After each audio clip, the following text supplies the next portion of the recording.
এই মুহূর্তে ভারতীয় মুসলিমদের অবস্থাও রোহিঙ্গাদের মতো।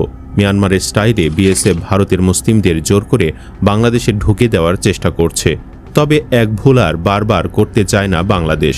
অন্তত 11টি স্থানে জোরপূর্বক ভারতীয়দের বাংলাদেশে পুশিনের প্রচেষ্টা রুখে দিয়েছে বিজিবি।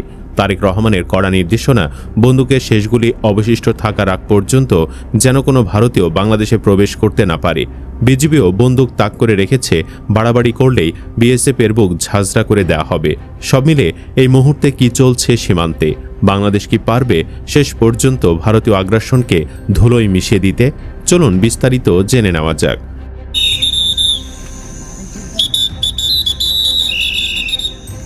চাঁপাইনবাবগঞ্জের গোমস্তাপুর উপজেলার বাঙ্গাবাড়ি সীমান্ত দিয়ে বিএসএফের ঠেলে পাঠানো 28 জন ব্যক্তি এখনও নোম্যান্স ল্যান্ডে অবস্থান করছেন। তাদেরকে বাংলাদেশে ঢুকতে দেওয়া হচ্ছে না। বিজিবি মাইকিং করে হুঁশিয়ারি দিয়েছে, জোরপূর্বক বাংলাদেশে ঢোকার চেষ্টা করলেই গুলি খেতে হবে। তবে বিএসএফও তাদের ফেরত নেয়নি এবং বিজিবিকে কোনো সিদ্ধান্তও জানায়নি। বিজিবি অধিনায়ক আরিফুল জানান, বৃহস্পতিবার ভোর থেকে ওই 28 জন সীমান্তের নোম্যান্স ল্যান্ডে অবস্থান করছেন। বর্তমানে তারা সীমান্তের শূন্য রেখা থেকে নোম্যান্স ল্যান্ডের ভারতীয় অংশের 50 গজ অভ্যন্তরে রয়েছেন। গতকাল বিকেলে বিজিবি ও বিএসএফের ব্যাটালিয়ন কমান্ডার পর্যায়ে পতাকা বৈঠক অনুষ্ঠিত হয়। বৈঠকে বিএসএফ 28 জনকে ঠেলে পাঠানোর কথা স্বীকার করে এবং ঊর্ধ্বতন কর্মকর্তাদের সঙ্গে আলোচনা করে বিষয়টি সমাধানের আশ্বাস দেয়।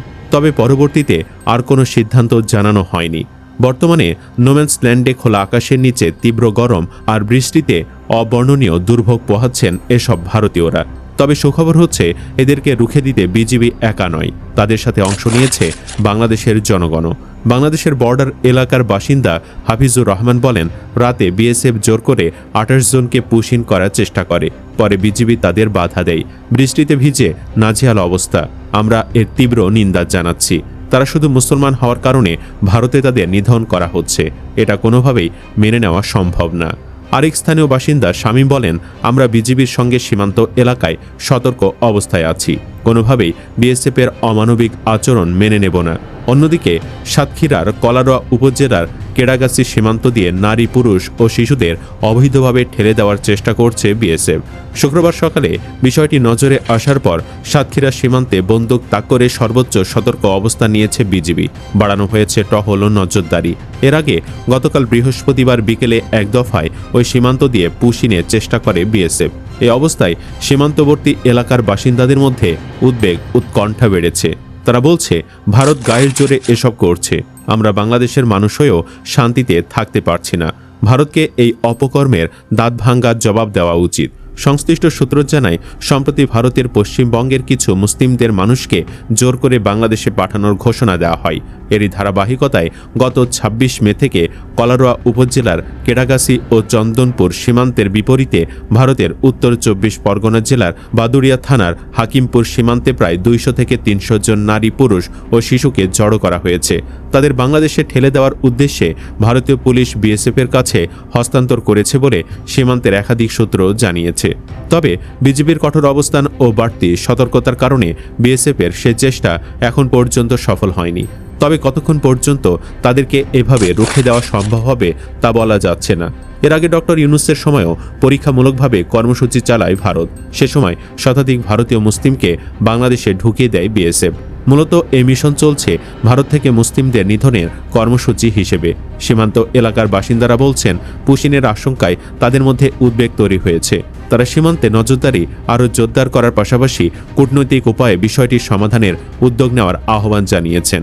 এদিকে কুষ্টিয়া ও মেহেরপুর সীমান্ত এলাকা দিয়ে বিএসএফের একাধিক পুশিন চেষ্টা ব্যর্থ করে দিয়েছে বর্ডার গার্ড বাংলাদেশ ও স্থানীয় সীমান্তবাসী। পশ্চিমবঙ্গের সাম্প্রতিক রাজনৈতিক পট পরিবর্তনের পর থেকে সীমান্ত পরিস্থিতিতে কিছুটা উত্তেজনা বিরাজ করছে। এরই মধ্যে দীর্ঘদিন ধরে ভারতে অবস্থানরত কিছু মানুষকে বাংলাদেশি নাগরিক দাবি করে বিএসএফ বাংলাদেশে পাঠানোর চেষ্টা করছে বলে অভিযোগও উঠেছে। জানা গেছে, সীমান্তের বিভিন্ন এলাকায় হোল্ডিং সেন্টারে নারী, পুরুষ ও শিশুসহ 10 থেকে 15 জনকে জড়ো করে যানবাহনে করে সীমান্তের কাছাকাছি এনে পুশিনের চেষ্টা করা হয়। তবে কুষ্টিয়ার 47 বিজিবির দায়িত্বপূর্ণ দৌলতপুর সীমান্তের প্রায় 46 কিলোমিটার এবং মেহেরপুরের গাংনী সীমান্তের 36 কিলোমিটার এলাকায় বিজিবির সদস্যরা দিনরাত নিরাপত্তা জোরদার করেছেন। অতিরিক্ত জনবল মোতায়েনের পাশাপাশি সীমান্তবর্তী এলাকার বাসিন্দারাও লাঠি হাতে বিজিবির সঙ্গে টহল কার্যক্রমে সক্রিয়ভাবে অংশ নিচ্ছেন। কুষ্টিয়ার দৌলতপুর সীমান্তের চিলমারি 40 পাড়া এলাকার বাসিন্দা জাহিরুল ইসলাম বলেন, ভারত থেকে অবৈধভাবে বাংলাদেশে অনুপ্রবেশের যে চেষ্টা চলছে তা আমরা কখনো মেনে নেব না। বিজিবি যেভাবে দিনরাত টহল পরিচালনা করছে তাতে অবৈধ অনুপ্রবেশের কোনো সুযোগ নেই। সীমান্ত এলাকায় নিয়মিত মাইকিং ও বাঁশি বাজিয়ে সতর্কতামূলক কার্যক্রম চালানো হচ্ছে। আমরাও সীমান্তবাসী হিসেবে বিজিবির সঙ্গে থেকে সুরক্ষায় সহযোগিতা করছি। সুপ্রিয় দর্শক, নরেন্দ্র মোদী আর শুভেন্দুর এমন গায়ের জোরে ভারতীয়দের বাংলাদেশে ঢুকে দেওয়ার বিষয়টি আপনি কি সমর্থন করেন? কমেন্ট বক্সে জানিয়ে দিন আপনার মতামত। ভিডিও ভালো লাগলে লাইক দিন এবং চ্যানেলটি সাবস্ক্রাইব করুন। ধন্যবাদ।